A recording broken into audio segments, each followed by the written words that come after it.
Hey, what's up everybody? I hope you all are doing absolutely fine. This is Rudraditya and in this video I'm going to talk about Hello Moto, Motorola G31, and this is going to be my full honest in-depth review of the Motorola G31. So if you are thinking to buy this phone, this video is for you. Make sure to watch the video till the end to know everything about this phone. Well, definitely this phone is very good in three aspects: the display, or you can say media consumption, cameras, and of course software.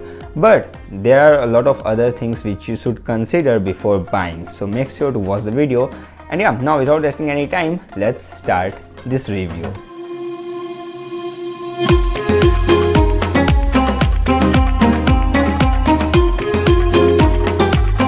Alright, so starting first with the unboxing, like what you get inside the box, then of course the phone and a pre-applied case, which is very good, a 20-watt brick, 20-watt, which is slightly less, and a USB-A to Type-C cable. So that's all the box content which you will get. But now let's talk about the overview of this phone. So on the top you will get a headphone jack and secondary mic. In the bottom you will get primary mic, USB Type-C, and a single speaker. Then on the right hand side you will get power lock, unlock button, volume rocker, and a button, one more button for Google Assistant. This is a dedicated button for Google Assistant and you can't customize that button. And I mean, the position of this button is terrible. Anyway, if you talk about the rear, then you will get that Motorola branding, and also this branding is the rear fingerprint scanner as well. Even though in the front you will get AMOLED panel, you won't get under display fingerprint scanner, you will get rear fingerprint scanner. Now I know rear fingerprint scanner versus under display fingerprint scanner, I mean under display fingerprint scanner is trending and it's more cool, but this is also accurate, and some people prefer this because whenever you hold your phone, your index finger is always ready to unlock your phone. So it's very subjective. But if we talk about the response of this under display fingerprint scanner, then this is not the fastest which I have used. You can even include the side mounted fingerprint scanner. Generally, these scanners are more accurate and fast, but here this is not the case. Alright, now let's talk about the build quality. So it is made up of plastic, the frames, the back, and here you will get a very interesting texture and very interesting sound as well as if you rub. And also this phone is not a fingerprint magnet, or this phone won't catch a lot of scratches, so the plastic used here is actually good. But if we talk about the design, then it is very normal, not very funky looking but not boring either. So for me it's neutral. But in the front, if you see the bottom chin, it's bigger in size as compared to other bezels. So that's one thing. The punch hole display is also like average size, so I have no problem with that. So overall design is good. I have no problem with the design. The build quality is also good. But if we talk about the comfort, then this is super comfortable. I mean, this phone is very lightweight, even though it has 5000 mAh battery. So Motorola has done a very good job here, and this phone is not very wide, so it fits perfectly into your hand, and also 6.4-inch display is like a sweet spot. So I mean, this is very comfortable to use phone. So well done Motorola. Alright, now guys, let's talk about the display. So this phone has a 6.4-inch Full HD plus 60Hz AMOLED display. Now again, 60Hz AMOLED versus 120Hz LCD. If you are still in this dilemma, even in late 2021, I mean, come on my friend, always go with 60Hz AMOLED, especially at this price point, under 15,000 rupees, because getting 120Hz under 15,000 doesn't make any sense. I will explain you why in the later part of the video. See, it's a 60Hz panel, it's fine, there is no problem. But the thing is that the quality of the panel is so good. It's contrasty, you will get deep blacks, and also while watching Amazon and Netflix contents, you will love the experience. Well, it exceeds my expectations for sure. And display brightness is also good. Even in outdoors it's visible, so no problem in the peak brightness. But one thing I noticed, that while watching Amazon Prime videos, I saw that there is no HD content. I mean, it is wideband L1 certified phone, but still in Amazon Prime I haven't saw that. In other phones, in Pixel 4a and in other phones, I see that HD thing, but in the Motorola G31 that was missing. So Motorola should definitely fix this issue as soon as possible. So overall this phone is very good for media consumption. First, of course, because of great panel. Second, you will also get headphone jack, and third, you will just get a single speaker, but that speaker is loud enough, and also you will get the support of Dolby Atmos. Now maybe there is not a huge impact, because at the end of the day this is just a normal single speaker, not a stereo, not dual speakers, but at least you will get the support of Dolby Atmos. Alright, now it's time to talk about the software. So definitely guys, if you love stock Android, it's simple, you are going to love this software as well, and there are some Motorola features as well which you are definitely going to like, and those features are definitely missing in normal, like in Pixel 4a those features are not available, but in Motorola those features are also available. But the thing is that what about the software support? I mean, I'm not sure. I mean, this phone is currently on November security patch with Android 11, so maybe it will get Android 12 and 2 years of security patches, but still it's not on December security patch.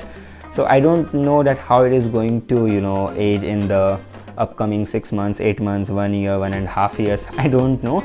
So I hope that Motorola will focus on their phones and will give proper updates, but this is one concern for me. Software is good, but I'm not very sure about the software support. Alright, now let's talk about the performance. So first thing first, this phone is not a gaming phone, and of course gamers, serious gamers, should not look at this range of phones, isn't it? So yeah, but still let's talk about the PUBG. So you can play PUBG in HD plus high settings or smooth plus ultra settings in this phone, which is like playable, but I mean if you play for long session like more than 30 minutes, you will immediately notice frame drops, and it will like drop like nothing. So I mean, I see a lot of lags in the game, but in the first 30 minutes the game was fine. But still, I mean, it's not worth to play. If you just want to play casually, it's fine, but talking about the like normal tasks, like using social media or web browsing and some like normal stuff, then it is fine. I mean, the MediaTek Helio G85 which Motorola used here is good enough for those tasks. But still guys, I have one complaint from Motorola, is that they didn't optimize the phone that well. According to the hardware, they didn't done their part well from the software front. I mean, in the UI I see a lot of lags and frame drops, like while scrolling the app drawer, or while swiping the recent apps, or while opening stock applications, I see some lag. So Motorola should fix this, but never trust on future software updates and future software promises.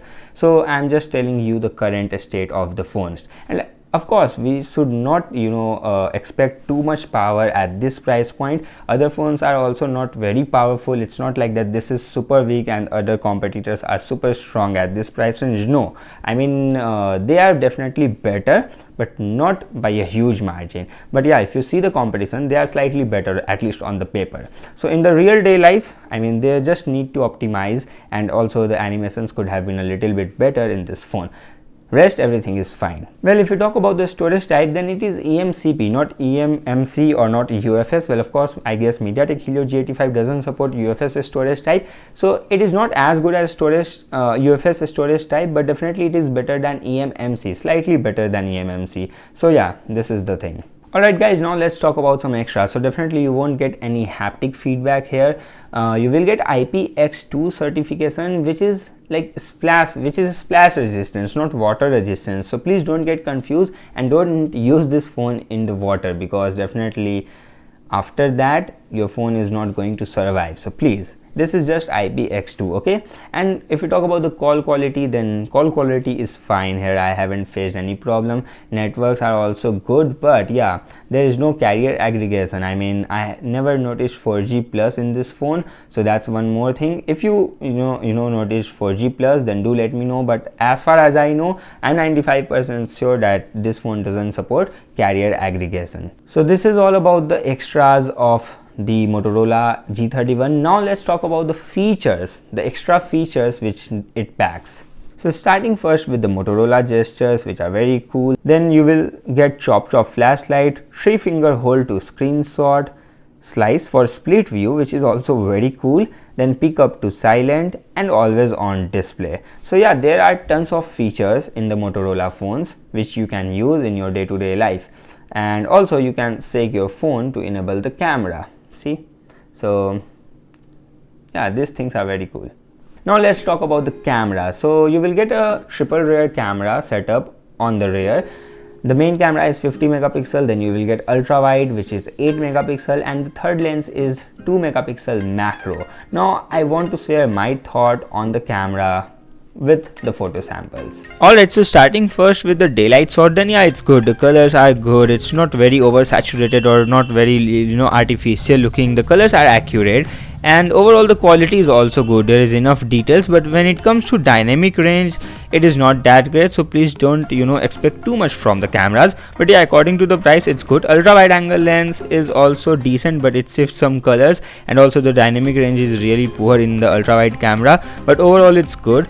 Well, talking about the selfie, then yeah, selfie is also okay in the direct sunlight. I haven't tested the selfie in the dark, but overall I like the image quality in the from the front camera as well.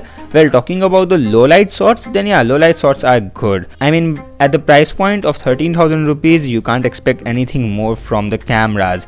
So yeah, for photos, overall photos, like for casual shots, it's good, or like for capturing memories, it is good. Well, talking about the videos, then guys, the front camera is not that great. I mean, don't use front camera for video making, and overall you can shoot 1080p 30 fps, but I mean, the front camera is not that great. You can clearly see that how badly it blows up the background. Well, rear camera is decent, so it's decent just to capture few things. If you are thinking to do serious things from the camera of Moto G31, then please don't do it. Like, don't use this for professional work or like for making like professional videos. You can't do that. And from the front also you can shoot up to 1080p 30 fps only.